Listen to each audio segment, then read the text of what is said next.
Tidak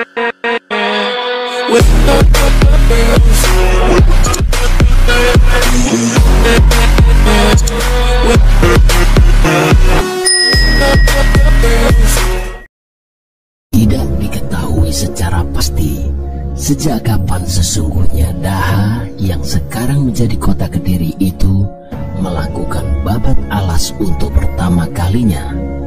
Namun tidak bisa dipungkiri bahwa kota ini adalah salah satu kota tua di Jawa Timur, jauh sebelum Kerajaan Majapahit berdiri.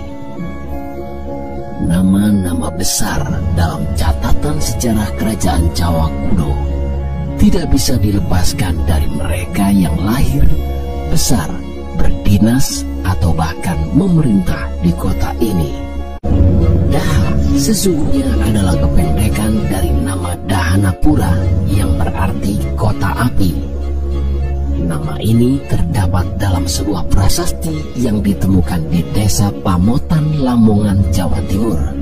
Nama prasasti itu adalah prasasti Pamuatan dan dikeluarkan oleh Prabu Airlangga sendiri di tahun 965 Saka atau 1043 Masehi. Isinya diantaranya adalah mencatatkan kepindahan Prabu Airlangga dari Kauripan atau Sidoarjo sekarang ke Daha atau Kediri. Daha adalah pusat dari kerajaan Airlangga yang bernama Panjalu. Selain prasasti Pamuatan, kebinaan ini juga dicatatkan dalam sebuah lontar kuno bernama Serat Calonarang yang saat ini tersimpan di perpustakaan Koninklijke Instituut Belanda. Nama kerajaan ini juga dicatatkan oleh Empu Prapanca dalam Kakawin Negara Kertagama, sebuah lontar tua yang telah diteliti oleh dunia internasional dan menjadi salah satu bukti sahih terkait kebesaran kerajaan Majapahit karena ditulis langsung pada masa kejayaan Majapahit di samping deretan sumber-sumber prasasti lain yang ditemukan. Dalam lontar Negara Kertagama yang sekarang tersimpan di Perpustakaan Nasional Jakarta itu, Empu Prapanca menuliskan bahwa Panjalu pada akhirnya dibagi menjadi dua. Pecahannya kemudian diberi nama Jenggala yang pusatnya adalah kota lama Panjalu di Kauripan atau Sidoarjo. Di kemudian hari, kerajaan Jenggala ini berhasil direbut oleh Sri Aji Joyoboyo hingga kemenangannya ditandai lewat prasasti Ngantang. Salah satu lari dalam prasasti itu belakangan digunakan sebagai semboyan yang terkenal, yakni Panjalu Jayati atau Kediri Menang.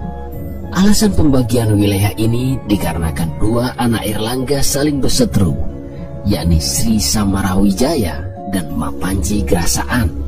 Sayangnya usaha pembagian ini sia-sia karena perseteruan itu terus terjadi bahkan hingga Airlangga wafat.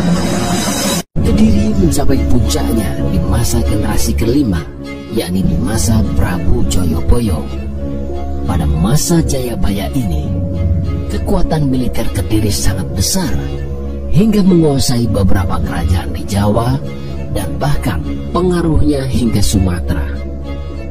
Secara ekonomi, kerajaan Kediri dianggap kaya selain Cina berdasarkan kronik Ling Wai Tai tahun 1178. Bahkan kronik Chu Fanci menyebut secara rinci Raja Jawa kala itu menguasai wilayah Pacitan, Medang, Tumapel atau Malang saat ini, Dieng, Ujung Galuh atau sekarang Surabaya, Jenggi, Papua Barat, Sumba, Bali, Gurun atau Sorong di Papua Barat, Tanjung Pura di Borneo, Pulau Timor, Banggai di Sulawesi, dan Maluku.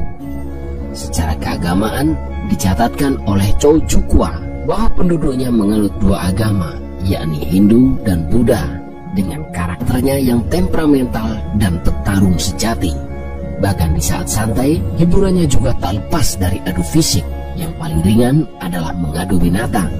Maka tak heran armada militer Kediri sangat disegani saat layar dikembangkan dan tentara marinirnya berlayar. Sementara di bidang sastra, Kakawin Baratayuda digubah oleh Empu Sedah dan Empu Panuluh untuk mengenang perang saudara antara Jenggala dan Panjalu yang kemudian diaturkan pada Prabu Jayabaya. Selain itu, Empu Panuluh juga menulis Kakawin Hariwangso dan Gatotkaca Sroyo. Terdapat pula pujangga zaman pemerintahan Sri Kameswara bernama Empu Darmaja yang menulis Kakawin Smaradahana. Kemudian pada zaman pemerintahan Kertajaya terdapat pujangga bernama Empu Monaguna yang menulis Sumana Santaka dan Putri Guna yang menulis Kresnayana atau Kresnoyono. Ketokohan Prabu Jayabaya sangat luar biasa di zamannya dan membawa pengaruh kuat di tanah Jawa hingga beberapa abad kemudian. Kediri dahulu sesungguhnya adalah ibu kota kerajaan Hastinapura yang diperintah oleh Parikesit dalam Mahabharata yang berubah menjadi Yawastina hingga diperintah oleh Gendrayana, Sudarsana dan seterusnya hingga akhirnya diperintah oleh Prabu Jayabaya dan menurunkan Angling Darmo di kemudian hari. Tentu saja apa yang tertulis dalam sejumlah bab tersebut sangat bertentangan dengan temuan berbagai prasasti yang memuat daftar raja-raja Kediri yang nyata-nyata memiliki angka tahun pembuatan.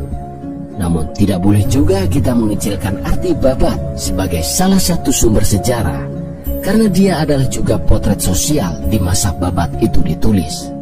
Karena itu, sejarawan memasukkan Babat sebagai sumber sekunder bahkan tersier karena ditulis oleh bukan saksi mata langsung, apalagi yang memiliki rentang waktu kejadian sangat jauh. Setelah berdiri selama 180 tahun, kerajaan Panjalu Kediri akhirnya runtuh setelah Prabu Kertajaya dikudeta oleh seorang Akumu baru di Tumapel dengan dukungan politik dari para pemuka agama.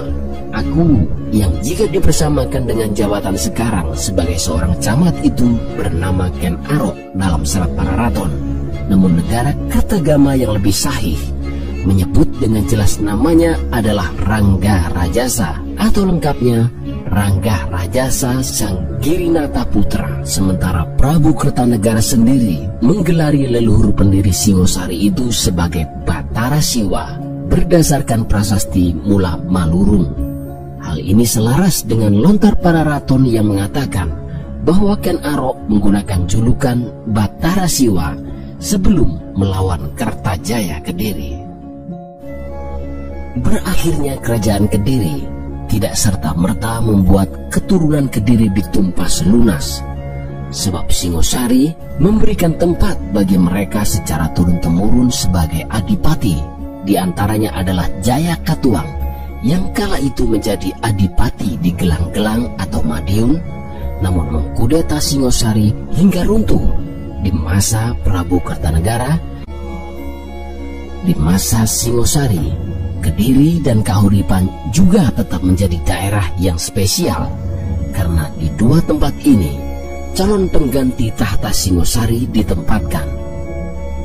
Di Daha mereka disebut sebagai Batara Ringdaha atau Bridaha. Demikian juga dengan Bri Kauripan atau Batara Ring Kauripan. Tradisi ini terus berlanjut hingga masa Majapahit. Dua tempat ini ibarat kawah candra di muka bagi para calon raja dan juga patih jika terjadi sesuatu di tahta utama atau tahta Nagara Agung.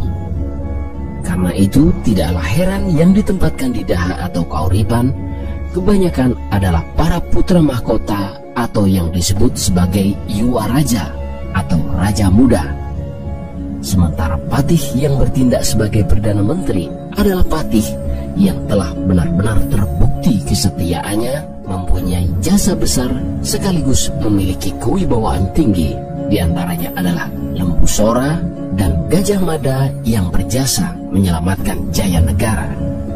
Dari bekal Bayangkara, Gajah Mada lalu diangkat menjadi patih di Kauripan, mendampingi Dyah Gitarya yang kala itu menjadi Bri Kauripan.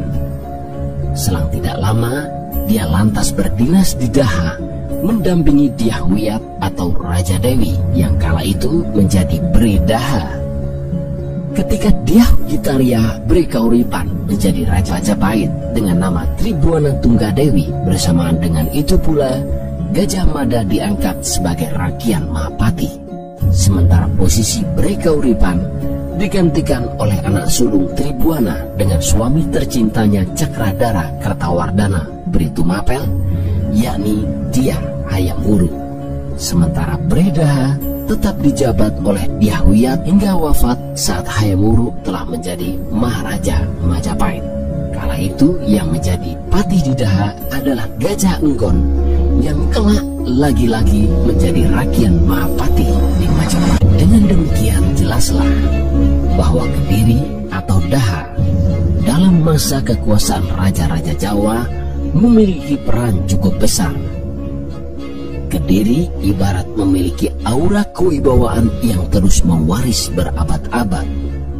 Bahkan di era Trunojoyo, rakyat Kediri berkolaborasi dengan orang-orang Madura, bertempur habis-habisan mempertahankan ibu kota sang bangsawan Madura ini melawan VOC yang menjadi sekutu Mataram. Dalam bahasa Sanskerta, Kadiri atau Kediri berasal dari Kadiri yang artinya buah mengkudu. Dipercaya Kediri kala itu adalah pusat bahan pewarna batik yang diambil dari batang kulit kayu mengkudu. Kediri agaknya seolah memiliki takdir untuk mewarnai perjalanan sejarah bangsa sejak Jawa kuno hingga saat